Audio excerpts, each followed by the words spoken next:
This FedGov Today program is sponsored by Maximus.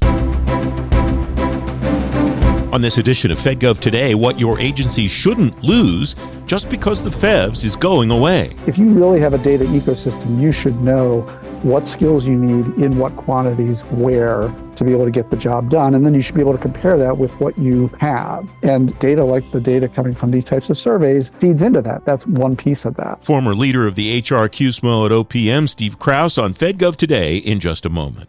Uniting program strategy, advanced technology, process, and execution for a more efficient government. That's Maximus. Every program, every service, every time. That's innovation forward. Learn more at maximus.com/federal. The Office of Personnel Management's revamping the Federal Employee Viewpoint Survey. Individual agencies will be responsible for doing surveys for themselves with guidance from OPM. Steve Krauss is former director of the HR Quality Services Management Office and HR line of business at OPM. He's principal at SLK Executive Advisory. Steve, welcome. It's great to see you again. You were writing on LinkedIn this week about this change, and you wrote that there is a potential opportunity here for agencies. What's the opportunity that you see for the agencies doing it this way moving forward for the FEVS? Yeah, thanks, Francis, and thank you so much for having me on. I do think there's a real opportunity here for agencies who want to take advantage of it. I think, though, it's also important to first maybe kind of address the elephant in the room a little bit, which is that I think OPM's decision to stop doing the Federal Employee Viewpoint Survey is going to be coming as a surprise to a lot of people. And not necessarily a welcome surprise, because I think that the FEVS survey over time has become sort of an annual tradition, and it's been well respected. And it's something that I think the agencies have valued, that OPM has taken this on. But OPM has made this decision to kind of change the model. And I do think it actually affords agencies an opportunity to really think about how they can address these survey topics better, how they can get more value out of this activity, and frankly to think about how they can solve on a more localized level some of the issues and challenges that a lot of agencies have identified when they've been working with OPM to do the FEVS in the past. Here are a couple of the thoughts that Scott Cooper wrote about this on his blog. We have a link to this on the show page at fedgovtoday.com. The truth is, we don't believe in surveys that fail to accomplish the goals for which they were designed. We believe strongly in well-designed employee engagement surveys that help managers understand, and then he lists 4 goals. And my amateur analysis is that the 4 goals that he outlines are all revolve around things that he then says later that OPM is not as well positioned to survey as the individual agencies are themselves. He writes, we also believe that surveying once a year is suboptimal. And then there's a lot of guidance here from OPM as far as how agencies should shape their individual surveys. What's the potential risk, if any, for the agencies as they set up their own questions? And what is the potential loss that they might get that's kind of the flip side of that idea that they are better positioned than OPM to assess how their individual organization works and how engagement functions in that individual organization? Yeah.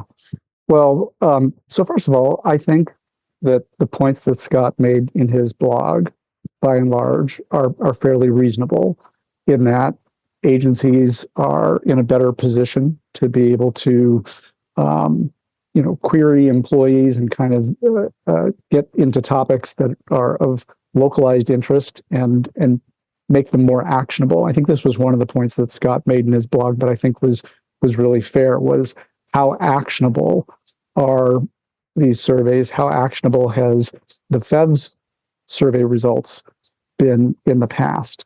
And, for instance, the challenges that agencies have had in the past working with OPM, doing this on a global basis, largely have to do with the timeliness of data coming back to them and the level of granularity of the data that comes back to them. And all of that, goes directly to that actionability. In fact, there are some examples of agencies. Not every agency has worked with OPM on the FEVS. There are some examples like the Veterans Administration that opted out of FEVS some number of years ago. They do their own annual all-employee survey. Last time I talked to the folks at the VA, which was a couple of years ago, they were actually really pleased with what they were able to achieve doing this themselves.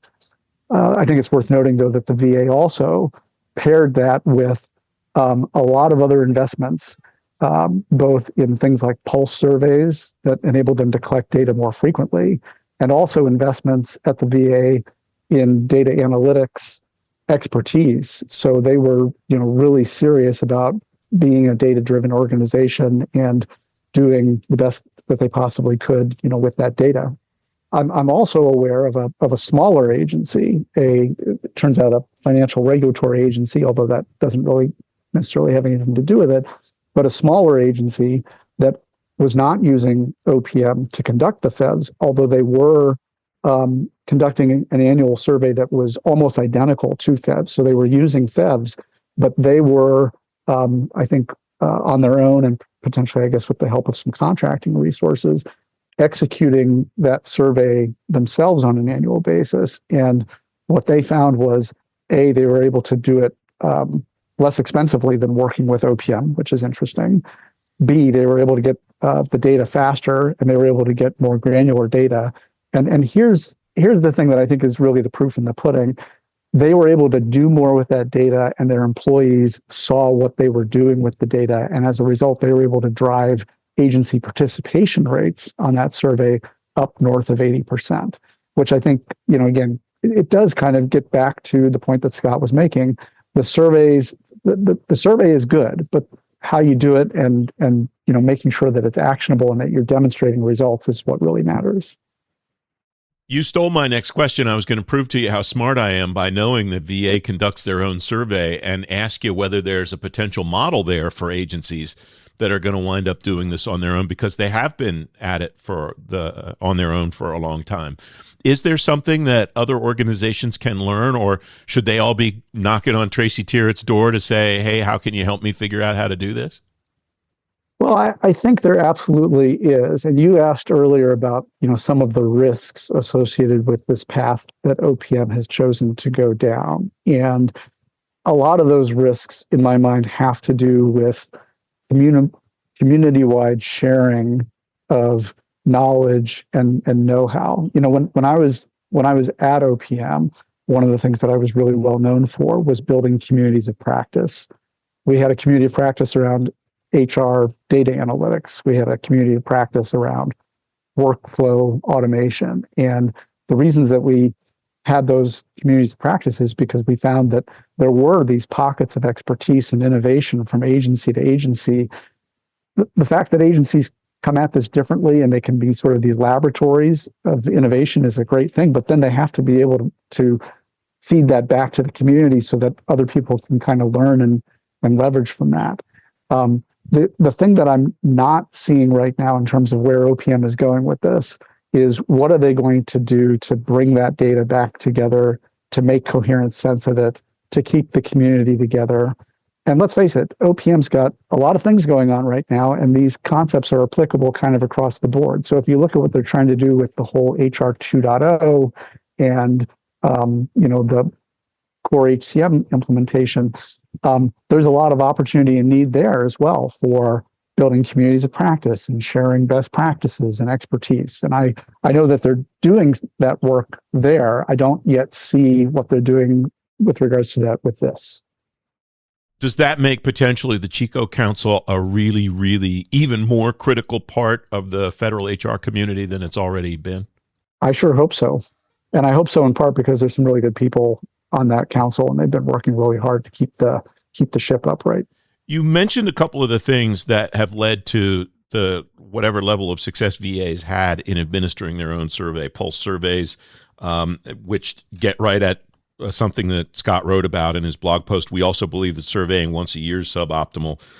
You mentioned data analytics expertise and so on. What's your sense of the gap between what agencies have and what agencies need to be able to not just administer these surveys well, but then understand the data that comes back from them? Well, I would say, first of all, the answer to that question is it really depends and it really varies from agency to agency. What I saw when I was at OPM, we actually did a series of human capital reviews where we went from agency to agency asking specifically about their data analytics capabilities and how that was progressing. And A, we saw variability across the agencies. B, though, we saw a lot of investments being made across the board, and even the agencies that were behind, if you will, were catching up really quickly. My guess is that the agencies have a lot of the capabilities that they need. The real question now is, do they have the bandwidth to be able to do this? I mean, this comes at somewhat of an inopportune time. A lot of these agencies are already depleted in terms of staff. So I think that may be a challenge. We started this conversation talking about the potential opportunity for agencies, and I want to turn that back toward OPM.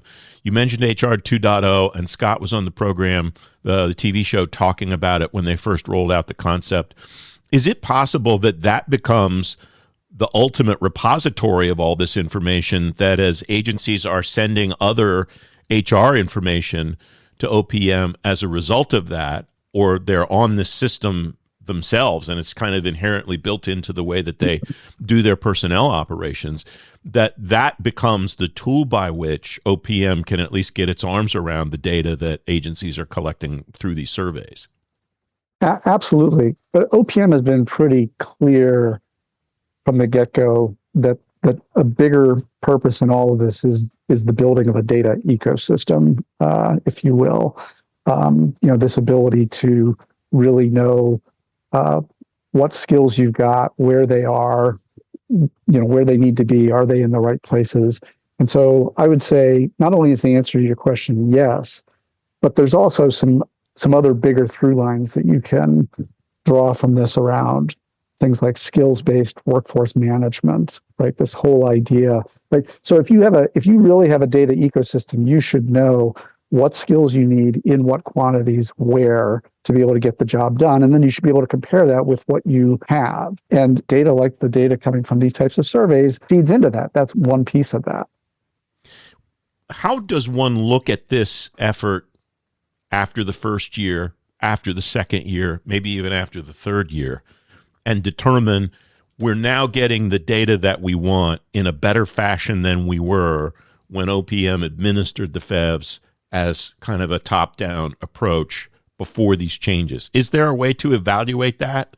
Is there a way to tell that from the data that you get back? I think the way that you tell that is by connecting with the agencies and understanding what they're actually doing with the data.